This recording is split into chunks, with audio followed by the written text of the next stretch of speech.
shift gears here just a little bit because I want to talk about responsible advocacy here a little bit because this is one of the things that keep our journey here with Life Farm safe. And Dr. Steve, you've got, having been in the pharmaceutical industry, you really understand, what the FDA, what we can and can't do. Mm-hmm. And the reason that Javier is on stage today is because he's our compliance, he's the head of compliance, and he needs to sometimes reel it in for people when we start to say a little bit too much or we put out an email that talks about all the wonderful things that we just cured by recommending this to somebody else. So, this curative and mitigation and treatment type of language is something that we really have to just eliminate.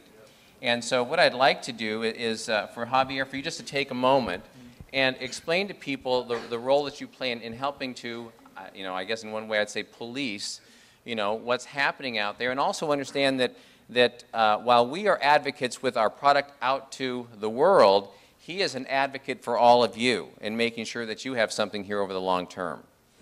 Even though it may not seem like it, if some of you have been contacted by me. I actually had somebody in the lobby say, "You're not as mean as I thought you would be." Where did that come from, really? Actually, it's not just me. Before I go any further, my right-hand woe man, Ashley, she's been a godsend. So she's been out there helping me police the internet. And some of the, we come across several different sites, blog sites, social media forums, and you, for the most part, here understand compliance, what you can and cannot say.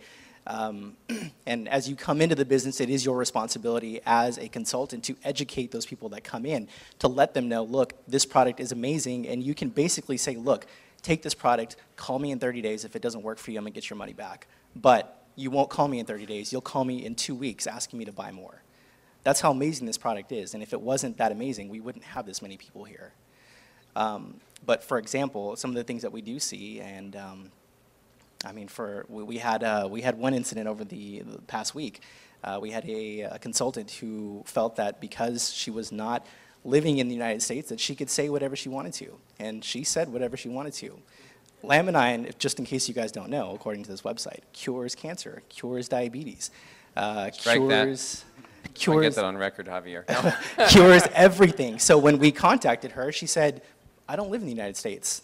I don't need to abide by the FDA, FTC guidelines. I can say whatever I want to, and your company is going to get red flagged for it." So instead of being combative, I said, look, you need to understand it doesn't matter where you live. The company is founded and it's based here in the United States. We've got thousands of consultants in the United States who, if you don't comply, you're going to affect their paychecks and mine. And I don't know about you, I like getting paid. You guys like getting paid too, right? So we made some progress with that, and eventually she came around, thank God. But that's just some of the things, we have to be careful what we can and cannot say, and we've changed policy, we've made some additions to that, so it's outlined there, so you guys can know exactly what you can and cannot say. Great. Well, compliance is a continuing journey. We're trying to understand all the fine elements of that, and that's where we're going to be talking a little bit later this afternoon about compliance and understanding that we do have some things coming that are going to help us stay within those lines. And so, Dr. Petrosino, having had the experience on the other side of the equation, not trying to protect the company, the field, but just what's happening out in terms of what you see in the nutritional industry. I mean, these are lines that get crossed all the time. All the time. Yeah. So how do we best stay within the lines in our effort to be responsible advocates? Okay, as I mentioned before, you always have to use the disclaimer, this product is not intended to diagnose, treat, mitigate, or cure any disease. So as long as you say that, but at the same time, you cannot say Laminine cures cancer, and then this product is not intended to diagnose, treat, or cure. So you can say that Laminine assists the body in X, Y, and Z, because the body heals itself when it's given the proper tools. So the best way to circle around that is Laminine assists the body. You don't want to say Laminine assists the body in curing cancer, but as long as you remove the word cure or treat and then a given disease from it. Now, autoimmune conditions, if you say rheumatoid arthritis, because I know folks that have had great benefit from their rheumatoid arthritis while they're on Laminine. But I can't put on the website, Laminine has been known to treat and mitigate rheumatoid arthritis, because that's a disease treatment claim. And the way that you can, if you ever want something interesting, you can go to the FDA's website, it's fda.gov, and then you can actually put the names in of different companies that sell nutritional supplements, or even network marketing companies. And you can find that there are letters, they're called FDA action letters, that go out, and they go out to principals in these companies when somebody does something that's untoward on the internet. Now, if it's not seen as an action within the company, in other words, if the FDA finds 20 websites from a given company that are all claiming the product cures cancer, then they're going to go after the company. If the FDA sees a letter from one person that says they're going to treat or cure a disease, that first letter usually goes to that individual with probably a copy to the company. So and you can actually, it's interesting reading if you're, at least for me it's interesting reading, but you can actually go on there and see these letters, and it's like they're cease and desist letters, because the FDA has power. I was associated with a company that had a pretty decent product. This was a number of years back, and I won't mention the product's name or the company, but it was a seaweed product, and it was an extract from seaweed, and it had some pretty good anti-inflammatory effects. And the president of the company actually found some research that showed that the product caused apoptosis of cancer cells in a petri dish. Now, apoptosis means that it's pre-programmed cell death, so it just caused those cancer cells to die in the petri dish. Now, that's not a human being, and that's not treating cancer. Well, this individual put on the company's website that the product causes cancer cells to pop. I called him up, and I said, you better get that off of your website. This is the company website.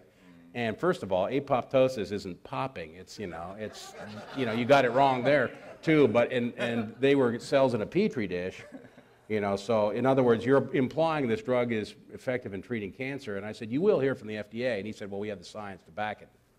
Well, after a while, you couldn't get that product anymore. It was not available. And I went to the FDA's website and saw a picture of a giant earth mover that was heaping dirt on top of $2.3 million worth of the company's product.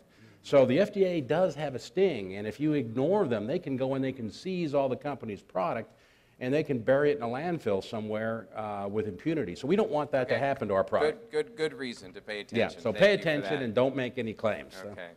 Well, at the risk of getting the hook, I want to ask one last question, and just a 15-second soundbite for each one of you. And that, not possible for Steve, so I will come over and hold the mic in front of Steve.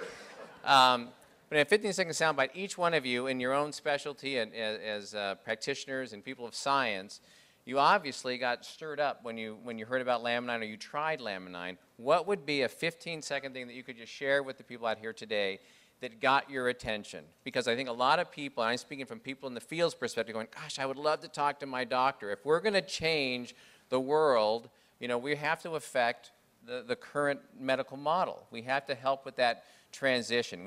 I think we all are catalysts for that. So what would be a 15-second thing that Dr. Norwood would get your attention? And then let's go on down the line here. All right, I relate to patients. And so when I first heard about Laminine, I immediately thought of some people that I thought would respond to it. And so I called them and I said, this is something I want you to try. And very dramatic, some within days, had dramatic results from the products. What got you to be willing to try it or to look at it? The science. I want to know what the person said to you, the doctor, the practitioner. The science behind it. I've seen so many of these things, and I said I want to see some studies showing double-blind, placebo-controlled studies that this product actually works, and we have them going back 10 years. And I've looked at all these, read them. Some of the studies aren't worth very much. They actually say there's no statistical significance. But that's a good study, and it actually shows that they got a negative result. Okay. All right. Thank you.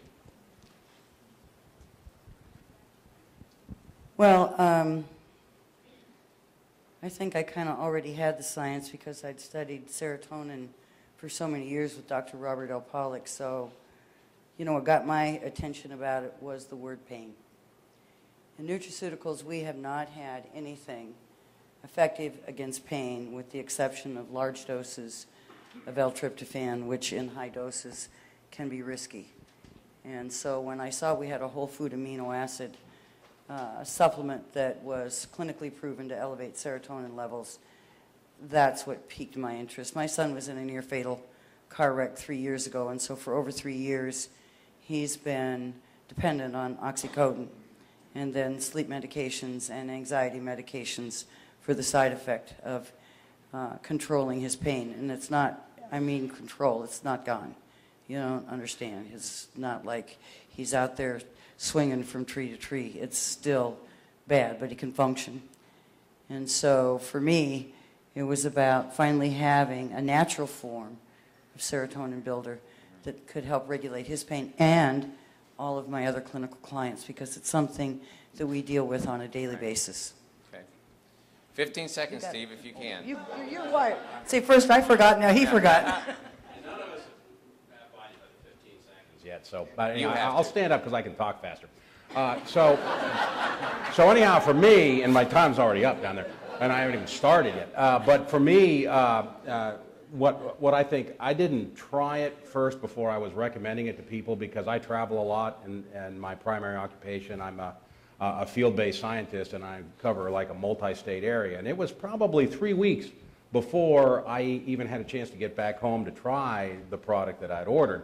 But in the meantime, just like these folks here, I read the science, and for me the science was good. I said, don't tell me about the testimonials, you send me the science, I'll look at the science. If the science is good, that's all I need. When you have a 30-patient study that hits statistical significance, that means it's a pretty profound effect. Because sometimes in the pharmaceutical world, you need a 2, 5, 10,000 patient study to show statistical significance. When you can have stat sig at 30 patients, that gets your attention. And nutritional supplement studies are typically small. So anyhow, I read the studies, and then I started recommending it to people before I even had tried it. And people say, well, I want to try it first to see how it works. Well, for me, it's like, well, the science is there. I know the science is there. These are reputable journals. It's good data. It's going to work. So, but at any rate, 3 weeks later, I got on the product myself because I finally got home, took it. I was driving down the Pennsylvania Turnpike, and I remember prior to that, maybe a month before, I had said to my wife, Lynn, I know I'm out of time. I'm going to be very quick here. I'm going to be very quick here. I remember saying to her, do you recall that things were sharper and clearer when you were younger, and as you get old, because I'm over 60, the things are not quite as clear? And she said, yeah, to some extent. But as I was driving down the Pennsylvania Turnpike, it was like a curtain went up, and everything got clear, and so it scared me so much I pulled over into a rest stop and examined my eyes. But that was what first happened to me. And that was 3 days on the product. That wasn't too bad. No, that was great, Steve. That was great. Great.